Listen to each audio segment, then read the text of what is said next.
दोस्तों Dan anime के पिछले एपिसोड में हमने देखा था कि जीजी जो कि मोमो का बचपन का दोस्त था वो मोमो के घर में रहने आ गया था और जीजी और मोमो को एक साथ देखकर ओकारुन को काफी बुरा भी लग रहा था।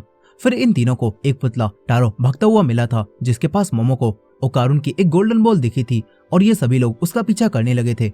फिर वो पुतला कचरे में पड़े हुए एक दूसरे फीमेल पुतले के पास गया था जिसका नाम हाना था और इन तीनों को पता चला था कि टारो हाना से प्यार करता है।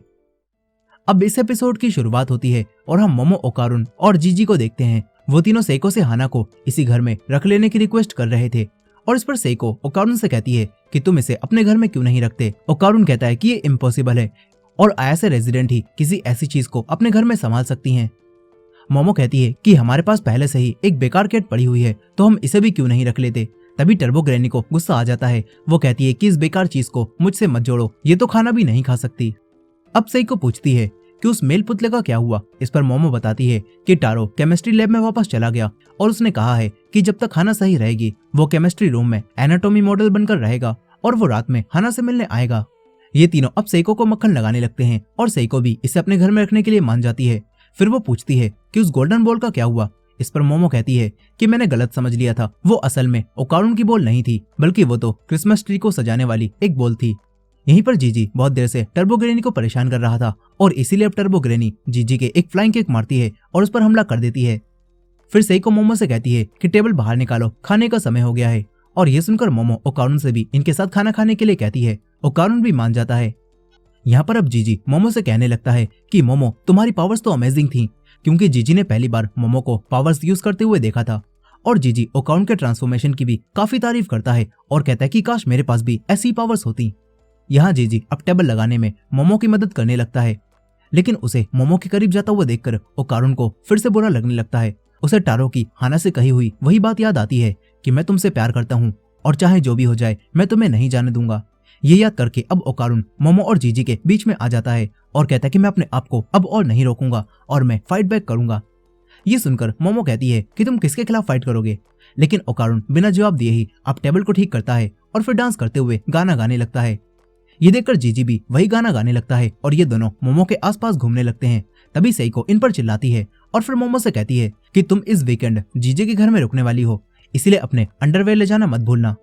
ये सुनकर मोमो गुस्से में कहती है कि तुम ये बात ऐसे सबके सामने क्यों बता रही हो।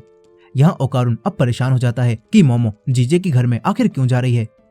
इस पर मोमो कहती है कि मैं तुम्हें बताने ही वाली थी कि जीजी का घर शापित है और वो उसका एक्सोर्सिज्म करवाना चाहता है, इसी वजह से वो यहाँ पर आया है। ये सुनकर ओकारुन भड़क जाता है और कहता है कि मोमो क्या तुम अकेले ही जीजे के साथ उसके घर जाने वाली हो। इस पर मोमो कहती है कि बिल्कुल भी नहीं, मैं तुमसे पूछने वाली थी। और ये सुनकर ओकारुन भी तैयार हो जाता है और कहता है कि चलो जल्दी से उसे ठीक करें और जीजी को उसके घर भेजें। अब इसके बाद रात के समय हम स्कूल में कुछ स्टूडेंट्स को देखते हैं जो कि आत्माओं से बातें करने के लिए वीजा बोर्ड गेम खेलने आए हुए थे, लेकिन तभी टारो इनके सामने भागता हुआ आ जाता है और उसे देखकर ये सभी लोग बुरी तरह डर जाते हैं। दरअसल टारो अब हाना से मिलने जा रहा था और वो स्कूल से बाहर निकलकर तेजी से मोमो के घर की तरफ बढ़ने लगता है, लेकिन तभी एक ट्रेन से उसका एक्सीडेंट हो जाता है जिससे उसके टुकड़े टुकड़े हो जाते हैं। वहीं मोमो घर के बाहर हाना के साथ खड़ी हुई थी और ये दोनों टारो के आने का इंतजार कर रही थी, लेकिन काफी देर होने के बाद भी टारो नहीं आता। मोमो हाना को स्कार्फ पहनाती है और उससे कहती है कि मैं तुम्हारे साथ यहीं पर इंतजार करूंगी जब तक वो आ नहीं जाता, और वो जरूर आएगा, इसलिए तुम चिंता मत करना। लेकिन सुबह हो जाती है, हाना वहीं खड़ी रहती है और मोमो अब तक सो चुकी थी। अब तभी यहाँ पर टारो आ जाता है जो कि ठीक हो चुका था। वो हाना से लेट आने के लिए माफी मांगता है। फिर मोमो की आंख खुलती है और मोमो उन दोनों को देखती है। वो टारो से कहती है कि अगर तुम यहाँ पर हो तो तुम्हें मुझे उठा देना चाहिए था। यहाँ टारो मोमो को थैंक्स बोलता है और कहता है कि कल रात बहुत कुछ हुआ, लेकिन अब से मैं ठीक समय पर आऊंगा। मोमो गुस्से में कहती है कि क्या तुम यहाँ पर रोज आओगे। यहीं पर हम जीजी को उसके रूम में देखते हैं जो कि आज रात भी बिल्कुल भी नहीं सो पाया था क्योंकि उसे वही घोस्ट दिख रहा था। अब इसके बाद ये तीनों ट्रेन से जीजी के टाउन जाने लगते हैं। यहाँ मोमो बार बार ओल्ड मेड गेम में ओकारुन को हरा रही थी, इसलिए अब ओकारुन खेलने से ही मना करने लगता है और ये देखकर जीजी उसे चीयर अप करने के लिए अपनी कैंडीज देने की बात करने लगता है। यहाँ कैंडीज को देखकर मोमो को उसके बचपन की बातें याद आ जाती हैं और ये दोनों फिर से अपने बचपन की बातें करने लगते हैं। ये देखकर ओकारुन सोचता है कि मुझे ऐसी फीलिंग आ रही है कि मेरी छोटी छोटी कमियों की वजह से मैं इनसे दूर हो जाऊंगा और इनका दोस्त नहीं रह पाऊंगा। लेकिन फिर ओकारुन कहता है कि मुझे बस अपनी बॉल ढूंढने पर ध्यान देना होगा और ये सोचकर ओकारुन मन ही मन में मेरा नट मेरा नट मेरा नट कहने लगता है। तभी मोमो से कहती है कि क्या हुआ ओकारुन, और ओकारुन के मुंह से निकल जाता है मेरा नट। और ये सुनकर मोमो हंसने लगती है और कहती है कि तुम अपनी बॉल के बारे में इतना सोच रहे हो। यहाँ पर जीजी बॉल के बारे में बार बार सुनकर इनसे इस बारे में पूछता है। इस पर मोमो कहती है कि ये बहुत लंबी कहानी है। फिर यहाँ पर जीजी फिर से अपनी फनी बातें करके मोमो को हंसाने लगता है और ये देखकर ओकारुन भी अब फाइट बैक करने के बारे में सोचता है और वो चिल्लाकर कहता है कि मैं अब सुचिनोको के बारे में बात करने वाला हूँ। फिर ओकारुन अपनी बुक निकालकर मोमो को बताता है कि सुचिनोको कोई फैंटेसी क्रिएचर नहीं है, बल्कि वो रियल है और 100 साल पहले तक गोरिल्लास को भी सच में नहीं माना जाता था। और मुझे लगता है कि सुचिनोको को भी गोरिल्लास की तरह ही सच माना जाने लगेगा।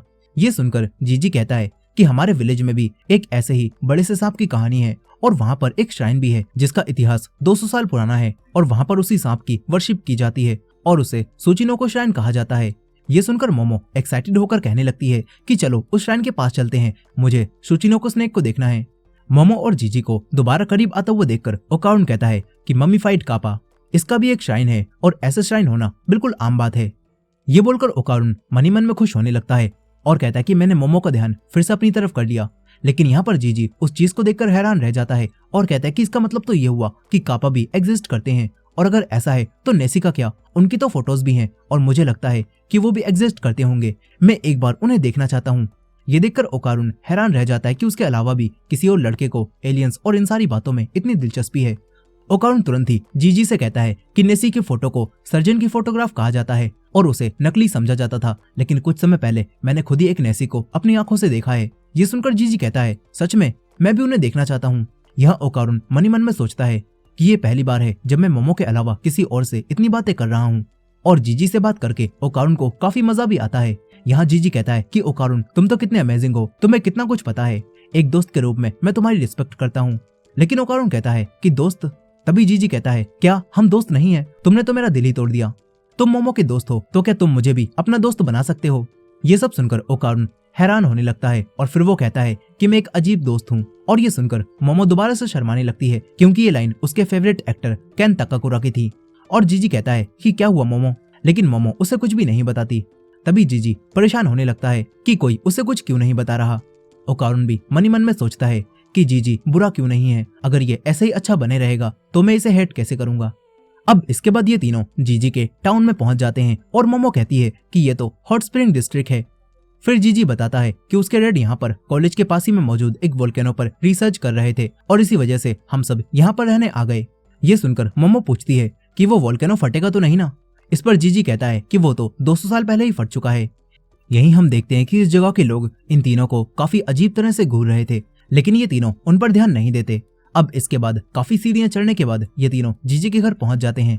जीजी तो बिल्कुल ठीक था, लेकिन मोमो और ओकारुन की हालत खराब हो जाती है। यहाँ अब जीजी अपना घर दिखाकर मोमो से पूछता है कि क्या तुम्हें कोई अजीब सा ऑरा दिख रहा है। इस पर मोमो मना करने लगती है और कहती है कि मुझे कोई ऑरा दिखाई नहीं दे रहा। ये सुनकर जीजी हैरान रह जाता है और कहता है कि बाकी सारे स्पिरिट मीडियम्स ने तो इस घर को देखकर ही इसे शापित बता दिया था।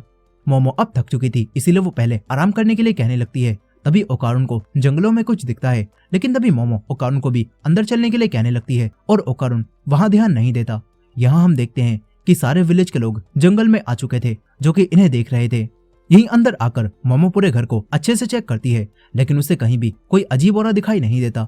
और फिर वो बोर होते होते टीवी को ऑन कर लेती है और जीजी से कहती है कि यहाँ पर कुछ भी नहीं है। ये सुनकर ओकारुन जीजी पर शक करने लगता है। तभी मोमो कहती है कि जीजी तुमने कहा था ना कि सारे स्पिरिट मीडियम्स ने घर को देखते ही शापित बता दिया था।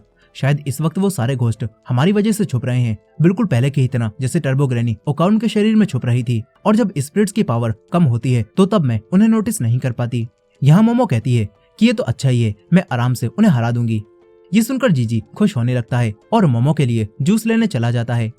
फिर मोमो ओकारुन को अपने पास बैठने के लिए कहती है और मोमो को लगता है कि घोस्ट रात में ही दिखेंगे, इसलिए तब तक हमें आराम कर लेना चाहिए। ओकारुन अब मोमो के पास बैठ जाता है, लेकिन तभी मोमो कहती है कि मैं तो अब हॉट स्प्रिंग डिस्ट्रिक्ट जा रही हूँ। ये सुनकर ओकारुन को लगता है कि मोमो ने हॉट स्प्रिंग जाने के लिए झूठ बोला है कि यहाँ पर कोई भी स्पिरिट नहीं है, लेकिन मोमो कहती है कि सच में यहाँ पर कोई भी स्पिरिट नहीं है। फिर वो ओकारुन से जीजी के साथ मजे करने के लिए कहती है और ये सुनकर ओकारुन कहता है कि तुम्हारे जाने के बाद अगर कोई स्पिरिट आ गई तो हमारा क्या होगा। लेकिन मोमो को कोई फर्क नहीं पड़ता, वो इन दोनों को छोड़कर हॉट स्प्रिंग बात लेने चली जाती है।